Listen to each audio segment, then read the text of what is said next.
오늘 이 말씀을 가지고 하나님이 원하시는 기도라는 제목으로 함께 말씀을 나누도록 하겠습니다. 제가 몇 달 전에 익명의 성도로부터 이메일 한 통을 받았습니다. 타주에 살고 계시는 한 성도셨는데요.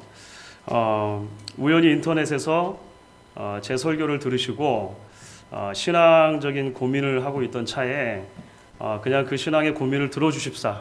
그래서 자기 이름도 밝히지 않으시고 그냥 쭉 이렇게 이메일을 한 통을 보내주셨습니다. 이분께서 본래 미국에 이제 뭐 20여 년 전에 오셔가지고 미국 회사를 다니시면서 컴퓨터 엔지니어로 일을 하시고 계셨습니다. 그런데 본인이 다니시는 회사가 몇 해 전부터 경기 침체가 되니까 구조조정이라는 이유로 사람들을 이제 계속 조금씩 내보내기 시작했다는 거예요. 50대 중반 정도 본인의 나이가 되시는데 이제 아직 대학에 가지 않은 딸이 둘이나 있고 자신의 앞날을 생각할 때 혹여라도 예기치 않았던 일이 생기면 어떡하나 그런 두려움 때문에 이제 좀 불안해하고 있었다라고 하는 것입니다.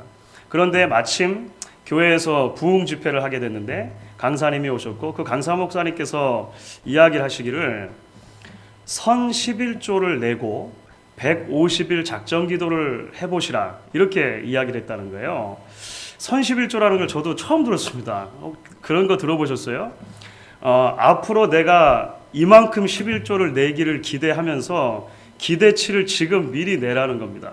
그러니까 이거를 거꾸로 뒤집어서 말하면 내가 앞으로 벌고 싶은 연봉을 내가 정해놓고 그만큼에 해당하는 11조를 지금 내라는 거죠. 그래서 이분이 그 말씀에 순종했다는 거예요. 그것도 세금 낸 후가 아니라 세금 내기 전에 자기의 기대치를 가지고 선 11조를 내고 이제 150일 동안 새벽 제단을 쌓았다는 것입니다. 열심히 기도했다는 거예요. 150일이 지나면 정말 무슨 일이 일어날 줄 알았다는 것입니다. 하나님께서 나의 정성을 보시고 그런데 150일째 되고 그 지난 날 무슨 일이 일어났겠습니까? 안 일어났겠습니까? 아무 일도 일어나지 않았던 거예요. 아무 일도 일어나지 않았어요. 그래서 마음속에 이제 혹시 내 정성이 좀 부족해서 그런가, 기도가 좀 부족해서 그런가 생각했다는 거죠. 그래서 기도를 더 늘렸다는 것입니다. 몇 개월을 더 기도했다는 거예요. 그런데 시간이 지나면 지날수록 마음속에 기도하면서도 어떤 생각이 듭니까? 서운한 거죠. 서운한. 하나님 앞에 서운한 생각이 자꾸 들더라는 것입니다. 그러더니만 올 연초에 아니나 다를까 예상했던 대로 회사에서 레이오프가 됐다는 겁니다. 하나님께 대한 서운함이 말할 수 없어가지고 정말 어떻게 마음을 표현할 수가 없어서 이 이야기를 본교회 담임 목사님한테도 할 수 없고 본교회 식구들에게도 할 수가 없어서 그냥 인터넷에서 돌아다니던 설교를 듣다가 제가 뭐 예전에 부목사 시절에 하나님께 실망했을 때라는 제목으로 한번 설교를 한 적이 있었어요. 하여간 그 설교를 들으시고 이제 그냥 이렇게 아름아름으로 목양교회 목사인가 보다 해서 저희 교회 제 목사 이메일 주소로 메일을 보내신 것입니다. 그냥 들어만 주십시오 하고 보내셨다는 것이죠. 그 편지를 받고 나서 마음이 무척 아프고 많이 무거웠습니다. 한 성도가 당한 삶의 그 현실이 참 얼마나 안타깝습니까? 그래서 그 현실 때문에도 상당히 많이 안타까웠고 동시에 무엇보다도 안타까운 것은 제가 물론 그분의 신앙적인 열정과 기도에 대한 헌신 이 모든 것들을 폄하할 마음이 전혀 없음에도 불구하고 한 성도가 가지고 있는 기도와 그 기도 응답에 대한 이 비성경적인 이해가 한 성도로 하여금 얼마만큼 신앙생활에 있어서 넘어지게 만들고 실족하게 만드느냐 하는 것을 보면서 상당히 마음이 아팠었습니다. 지금도 그 생각을 하면 참 마음이 아픕니다. 마치 내가 하나님과 거래를 하듯이 응답의 시간과 응답의 방법을 다 내가 정해놓고 나는 그저 정성껏 하나님 앞에 기도를 쌓기만 하면 무엇인가 펑 하고 일이 일어날 것처럼 그렇게 믿는 이러한 기도에 대한 생각 때문에 기도에 대한 본질에 대한 그 기도의 본질에 대한 오해 때문에 이분이 실망하게 되고 하나님 앞에서 크게 실족하게 되었다라고 하는 것이죠. 언젠가도 말씀을 드렸던 것 같은데요. 어쩌면 신앙생활이라고 하는 것은 하나님께 대한 오해를 풀어가는 기나긴 여정이라고 할 수 있을 것 같습니다. 우리가 하나님에 대해서 많은 부분에 오해를 하는 경우들이 있는데요. 특별히 그러한 많은 오해들 가운데서도 우리가 기도에 대해서 잘못 생각하고 기도에 대해서 오해하고 있다면 그것은 상당히 치명적인 것으로 우리에게 작용하는 것을 발견하게 되어집니다. 물론 가장 큰 문제가 있다면 무엇이겠습니까? 기도하지 않는 게 문제죠. 가장 큰 문제는 기도하지 않으면 문제일 것입니다. 그래서 기도의 대가이고 또 기도에 대한 많은 책을 남겼던 E.M. 바운즈라고 있습니다. 기도의 능력 뭐 이런 그 소책자 시리즈를 많이 쓰셨는데요. 굉장히 좋은 책입니다. E.M. 바운즈라고 하는 목사님이 있는데 그분이 이런 얘기를 하신 적이 있어요. 이 시대 신앙에 참을 수 없는 악습 두 가지가 있는데 하나는 성도들이 거의 기도하지 않는다는 것이고 또 다른 하나는 전혀 기도하지 않는다는 것이다. 별 차이가 있는지 모르겠지만 그러니까 그분은 이제 전혀 기도하지 않는 것보다 거의 기도하지 않는 게 더 나쁘다고 하셨어요. 그러니까 그랬는데 문제는 그렇죠. 우리가 기도하지 않는 것은 문제일 것입니다. 하지만 동시에 잘못된 생각과 신앙을 가지고 기도하는 것도 큰 문제가 된다고 하는 것입니다. 잘못된 기도에 대한 이해가 하나님과의 잘못된 관계를 낳는 것이죠. 그리고 우리가 살아가면서 신앙생활에 있어서 잘못된 신앙의 열매들을 자꾸 낳게 된다고 하는 것입니다. 그리고 그 잘못된 신앙의 열매들이 사람들과의 관계나 교회의 여러 가지 관계 속에서도 이 건전하지 못한 모습으로 나타나게 되는 것을 우리가 발견하게 되는 것입니다. 그래서 성경의 곳곳에 기도에 대해서 많은 가르침들이 등장하지만 오늘 저희는 특별히 이제 함께 읽은 디모데전서의 말씀을 가지고 기도에 대한 몇 가지 하나님이 기뻐하신 기도 같이 좀 살펴보려고 합니다. 여러분, 디모데전서는 사도 바울이 본인이 개척했던 교회가 에베소 교회에 있습니다. 여러 교회 가운데 그 에베소 교회에 본인의 후임으로 이제 부임을 하게 된 젊은 목사 디모데라고 하는 목사에게 이제 쓰는 편지의 형식입니다. 특별히 이제 그 디모데가 목회하는 에베소 교회에 여러 가지 문제들을 마음속에 생각하면서 그 문제들에 대해서 이제 디모데에게 조언을 하는 것이죠. 특별히 2장으로 오게 되면 예배의 문제, 공예배의 문제와 그리고 그 공예배 안에서 드려지는 기도에 대한 문제, 이런 얘기들을 다루고 있는 것을 볼 수 있습니다. 오늘 우리가 이것을 우리의 기도의 문제로 같이 가지고 와서 몇 가지 이야기를 나누어 볼 수 있을 것 같습니다.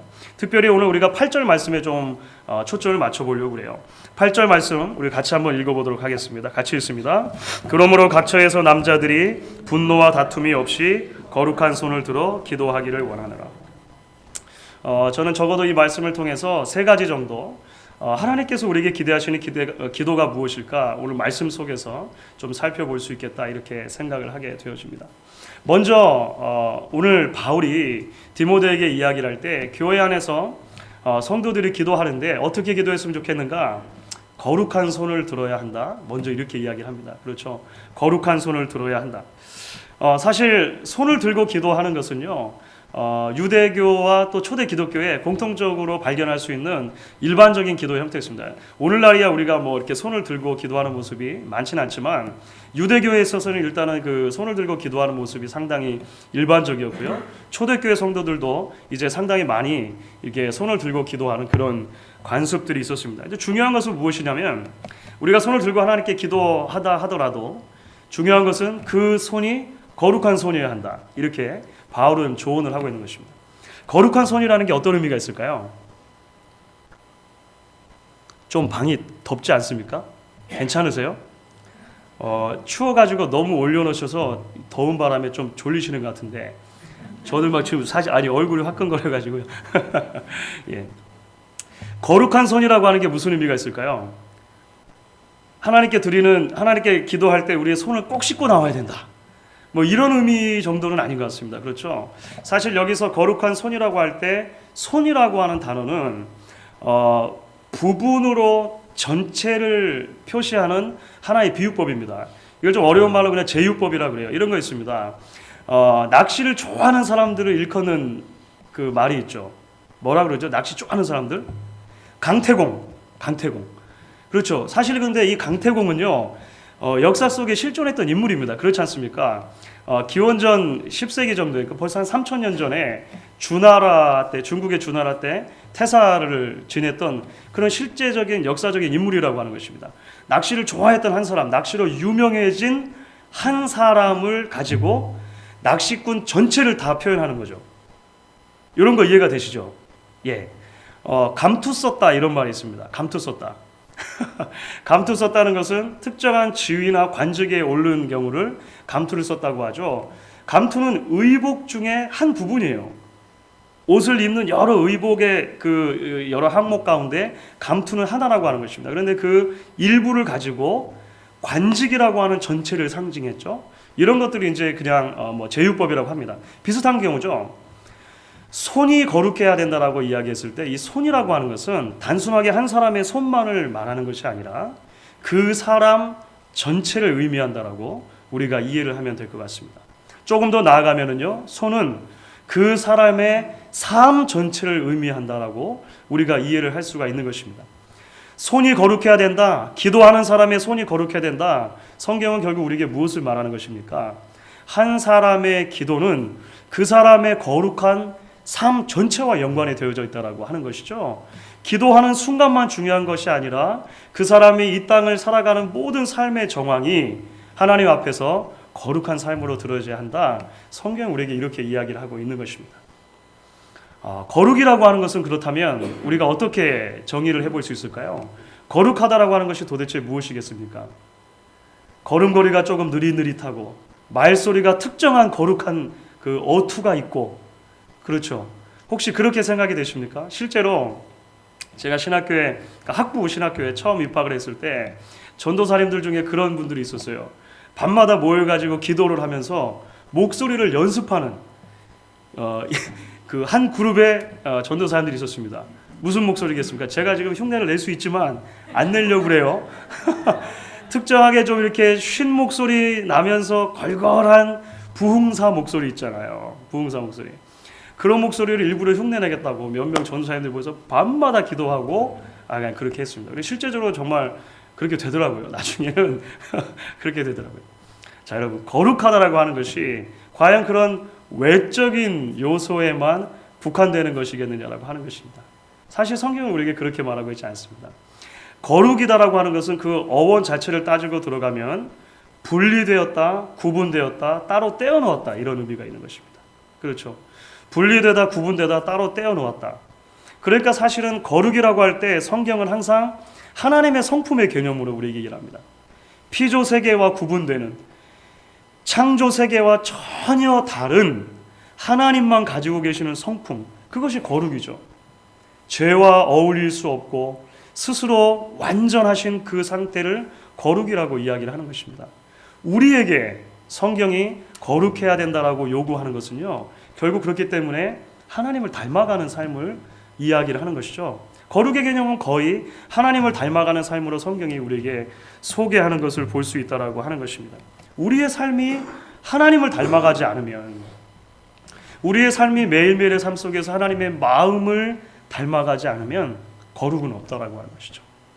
그리고 우리의 삶이 하나님을 닮아가고자 하는 그러한 신앙의 본질을 찾지 않고서 하나님 앞에 그저 무엇인가 우리가 기대하는 것을 얻어내기 위한 목적으로 기도하는 것은 하나님께서 원래 우리에게 주신 기도의 목적에서 벗어나 있다라고 하는 것을 성경이 이야기하고 있는 것입니다.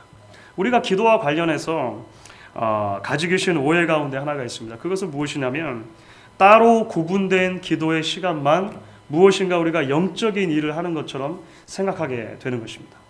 물론 시간을 따로 떼어놓고 기도하는 것에 대해서 굉장히 중요하게 성경이 이야기를 합니다. 그리고 많은 신앙의 선배들도 우리에게 그렇게 조언을 하고 기도에 대한 많은 책자들이 우리에게 조언하는 것을 볼 수 있습니다.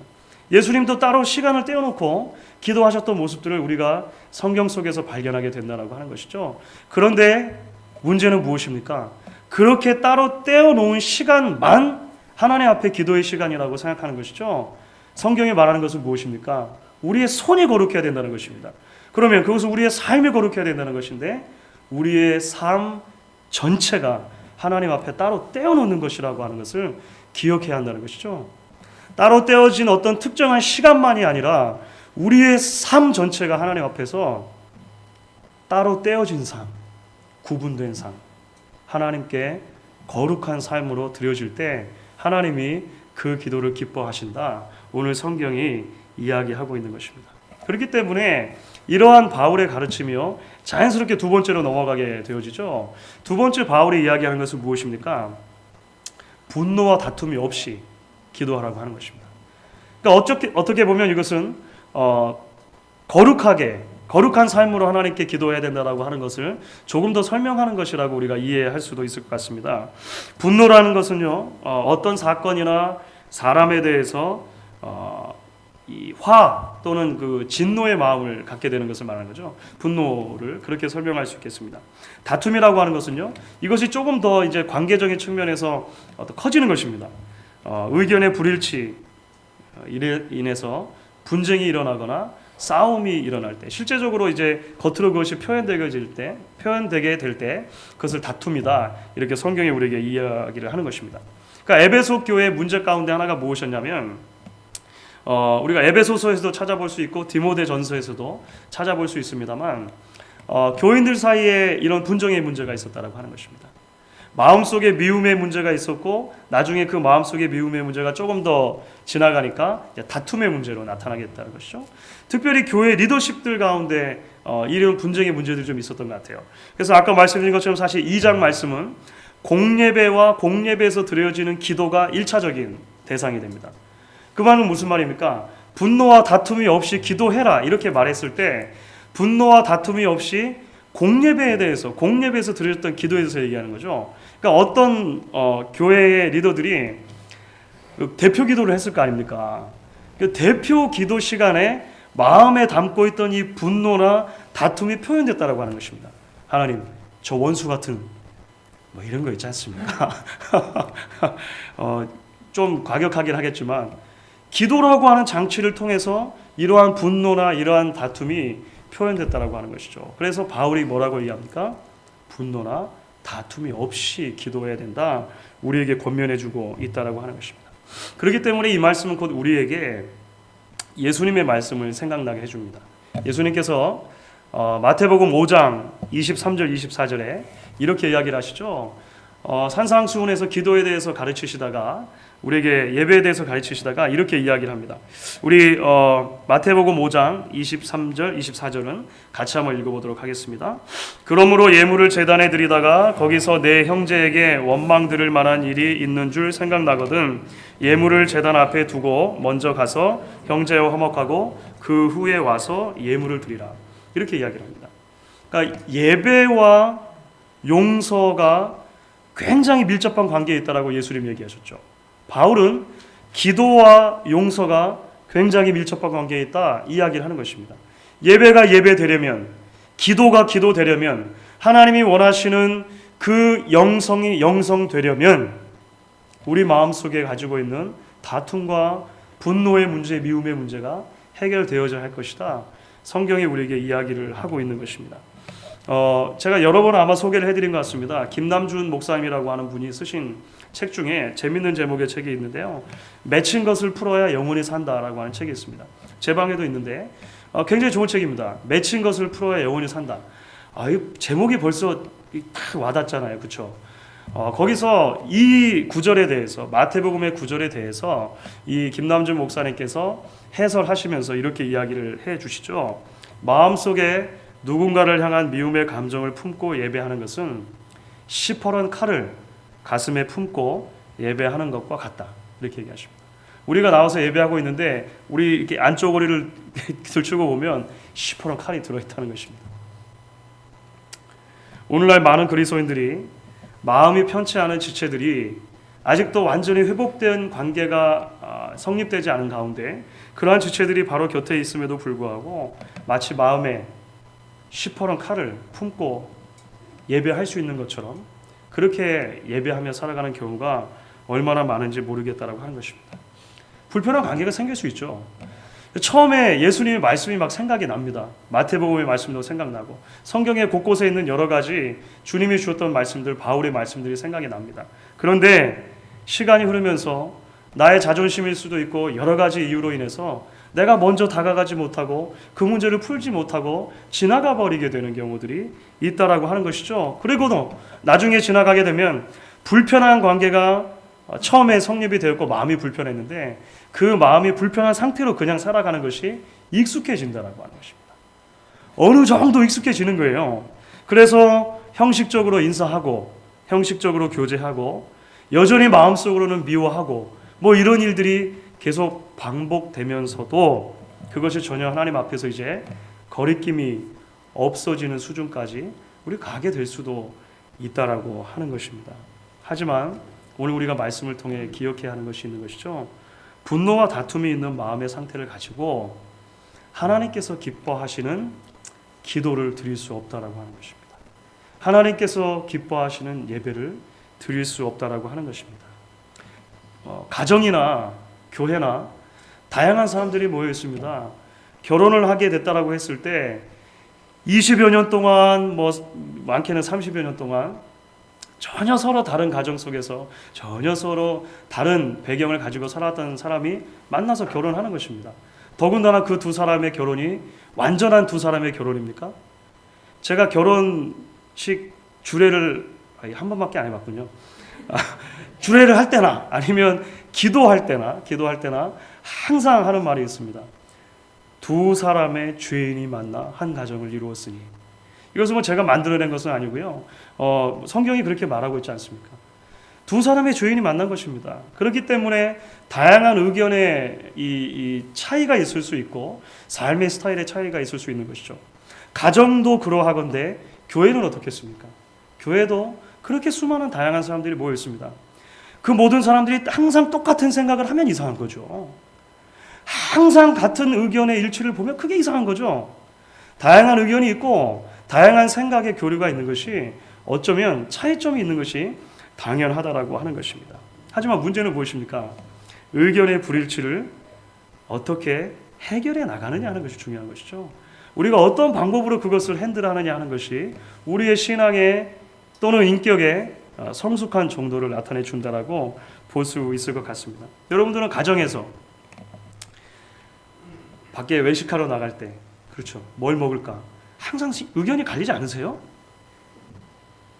되게 그냥 감사합니다.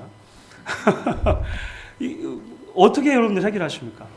교회 안에서 일터에서 여러 가지 다양한 의견들이 있을 때 어떻게 해결하시느냐고 하는 것입니다. 제가 어렸을 때 이제 신앙생활하면서 학생부 시절입니다. 그러니까 중고등학교 시절이죠. 아주 어린 시절에 교회에서 어른들께서 다투시는 모습을 보게 됩니다.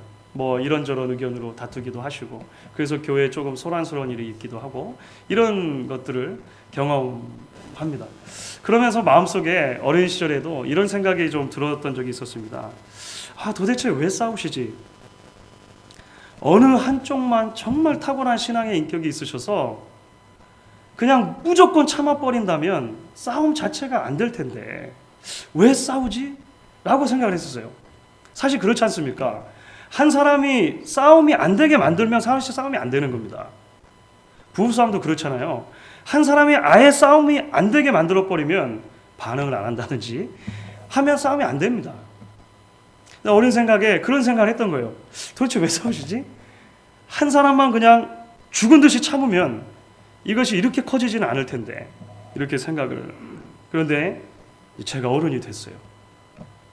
저도 결혼을 합니다. 그리고 교회에서 사역을 해요. 하면서 발견하게 되는 것이 무엇입니까? 이게 쉽지 않구나 라고 하는 것을 제 스스로 발견하게 됩니다. 우리 안에 있는 죄성이 제가 어릴 때 생각했던 것보다 훨씬 크다라고 하는 것을 점점 시간이 흐르면서 발견하게 됩니다. 그렇기 때문에 우리가 하나님 앞에 겸손하게 나아가야 하는 것이겠죠. 우리의 연약함을 기억하고 하나님 앞에 나아가야 하는 것입니다. 오늘 바울이 이야기합니다. 거룩한 손을 들기를 원합니다. 그런데 그 거룩한 손을 들 때 미움과 다툼이 없이 분노가 없이 들기를 원합니다. 이야기를 해주고 있는 것입니다. 이제 마지막으로 바울이 우리에게 이야기하는 것은 무엇입니까? 거룩한 손을 들되 분노와 다툼이 없이 들어야 하고 각 처에서 그렇게 거룩한 손을 들기를 원한다. 바울은 우리에게 이야기를 합니다. 각 처에서. 그러니까 모든 곳에서라고 하는 의미죠. 곳곳에서라고 하는 의미가 되겠습니다. 사실은 1차적으로 이 각처에서라고 하는 의미를 우리가 더듬어 가다 보면 그것은 초대교회의 그 상황을 좀 생각하실 필요가 있습니다. 그것은 무엇이냐면 에베소 교회라고 했을 때 저희는 목양교회 하면 건물이 하나가 있고 목양교회라고 하는 간판이 딱 붙어 있으면 그게 목양교회가 되는 것입니다. 그렇죠? 그런데 사실 초대교회의 모습을 보면은요, 에베소 교회라고 하는 건물이 하나가 딱 있고 앞에 간판이 에베소 교회 이렇게 붙어 있느냐? 그렇지는 않았습니다. 그러니까 에베소 교회라고 하면 에베소라고 하는 지역에 있는 모든 교회를 의미하는 거죠. 일반적으로 당시의 교회들이 가정에서 모이는 가정교회들이 많았습니다. 그러니까 조그만 신앙의 공동체들이 많았다는 것입니다. 그러니까 조그만 신앙의 공동체, 예배하는 공동체들이 여럿 그 에베소 교회 안에 있었고 그 모두를 다 에베소 교회라고 그렇게 그냥 불렀다라고 하는 것이죠. 지금처럼 이렇게 어떤 특정한 정해진 건물이나 이런 그룹이 없었다는 것이 초대교회 일반적인 교회들의 모습이었다라고 하는 것입니다. 그러니까 바울이 이야기하는 것은 무엇이겠습니까? 1차적으로는 곳곳에서 그렇게 기도하기를 원합니다라고 했을 때는 예배하는 장소 모두마다, 그렇죠, 어느 한 특정한 곳이 아니라 여러분들이 모여서 예배하는 모든 곳이라면, 그것이 가정이건 어디가 됐든지 간에 그곳에서 거룩한 손을 들어서 하나님께 기도하기를 원합니다. 분노와 다툼이 없이 기도하기를 원합니다. 이렇게 이야기한 것이 되겠습니다.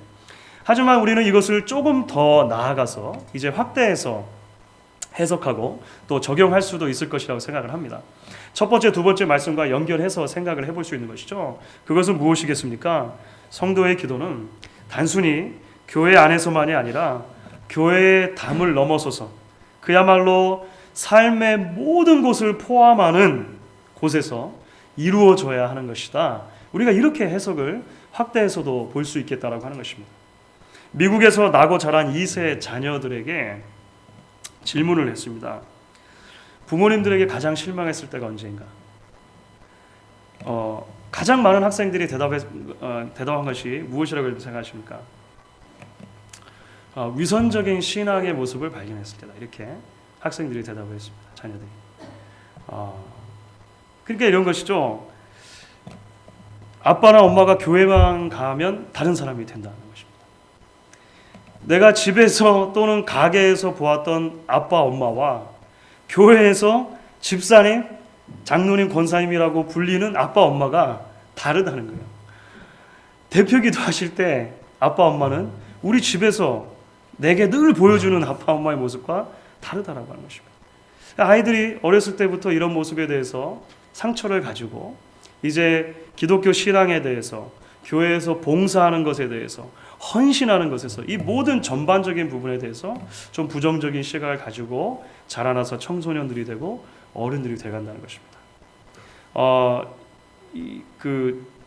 필라델피아에도 이 청소년 사역을 하시는 목사님이 있습니다. 특별히 이제 청소년들이 문제를 많이 일으키고 그러한 한인 청소년들을 대상으로 이제 사역을 하시는 목사님이 계시는데 그분과 가끔 대화를 할 때가 있습니다.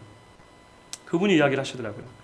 그렇게 사고를 치고 마약하고 자꾸 그래서 법원에 자꾸 가게 되어주고 뭐 이런 재판을 받고 이런 아이들 중에 대개는 불신자의 가정이 아니고 믿음을 가진 성도들의 가정의 자녀들 중에도 엄청나게 많은 경우에 이런 일들에 빠지게 된다라고 하는 것입니다. 그런데 아이들하고 이야기를 하다 보면 신앙에 대해서 왜 이렇게 부정적인 시각을 가지게 되었는가? 부모들의 문제가 상당히 많이 있다는 것을 아이들이 이야기한다라고 하는 것이죠. 사랑하는 성도 여러분, 우리가 거룩한 손을 들고 기도해야 하는 곳이 있습니다. 그곳이 어디입니까? 각처입니다. 각처. 하나님께서 우리에게 주신 삶의 모든 범주 안에서 하나님께서는 우리가 그러한 하나님의 사람으로 살아가기를 원하신다라고 하는 것입니다. 교회 안에서 신앙생활하고 교회 안에서 인정받고 교회 안에서 봉사하는 것이 중요하긴 하지만 그것이 신앙의 전부일 수는 없다라고 하는 것이죠. 성경은 한 번도 우리에게 가르친 적이 없다라고 하는 것입니다. 그래서 제가 저희 교회에 새롭게 등록하시는 성도님들께 항상 같이 읽어드리고 나누는 성경 구절이 있습니다. 로마서 12장 1절과 2절의 말씀입니다. 여러분 같이 한번 읽어보시겠습니까? 로마서 12장 1절 2절을 우리 같이 읽겠습니다. 그러므로 형제들아 내가 하나님의 모든 자비하심으로 너희를 권하노니 너희 몸을 하나님이 기뻐하시는 거룩한 산 제사로 드리라. 이는 너희의 드릴 영적 예배니라. 너희는 이 세대를 본받지 말고 오직 마음을 새롭게 함으로 변화를 받아 하나님의 선하시고 기뻐하시고 온전하신 뜻이 무엇인지 분별하도록 하라. 모이는 교회의 중요성만큼이나 흩어지는 교회도 중요하다라고 하는 것이죠. 우리의 삶의 각 처소에서 흩어져서 바로 그곳에서 하나님이 기뻐하시는 거룩한 산 제사를 우리의 삶 전체로 드리는 것, 하나님께서 우리에게 기대하시는 모습이라고 하는 것입니다. 우루과이의 어느 성당 벽에 이런 기도문이 써 있다라고 합니다. 이게 주기도문과 관련된 그 기도문인데요. 저희가 오늘 함께 나눈 이 기도의 핵심적인 부분들과 관련해서 굉장히 중요한 것을 담고 있다고 생각을 합니다. 조금 길지만 제가 한번 읽어드리도록 하겠습니다. 주기도문을 설명하면서 이렇게 이야기를 했습니다.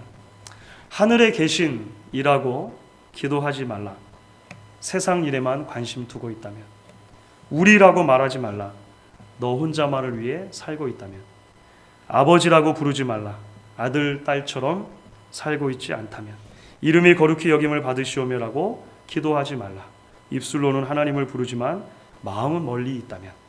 나라가 임하옵시며라고 기도하지 말라. 하나님 나라와 세상 나라를 혼동하고 있다면. 뜻이 땅에서도 이루어지다라고 기도하지 말라. 그 뜻을 위해 고통받을 각오가 되어 있지 않다면. 오늘날 우리에게 일용할 양식을 주옵시고라고 기도하지 말라. 배고픈 사람들에 대해 아무런 관심이 없다면. 우리가 우리에게 죄 지은 자를 사해 준 것 같이 우리 죄를 사하여 주옵시고라고 기도하지 말라. 누군가에게 아직도 앙심을 품고 있다면.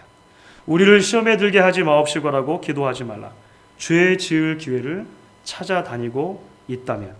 악에서 구하옵소서라고 기도하지 말라. 악에 대항해 싸울 마음이 없다면.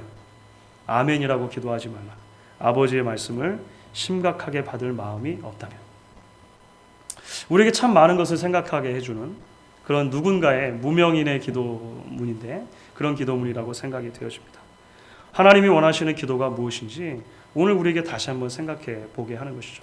사실 바울이 이야기했던 이 세 가지, 거룩한 손을 들고 기도해야 하고 분노와 다툼이 없이 기도해야 하고 각처에서 기도해야 된다라고 하는 이 기도의 본질적인 부분이 다시 한번 우리의 신앙을 돌아보게 하고 우리의 삶을 돌아보게 한다라고 생각을 합니다. 저와 여러분 모두가 이제 오늘 말씀을 기억하면서 각처에서 분노와 다툼이 없이 거룩한 손을 들어 기도하기로 결단할 수 있게 되어지기를 주의 이름으로 간절히 부탁드리는 것입니다.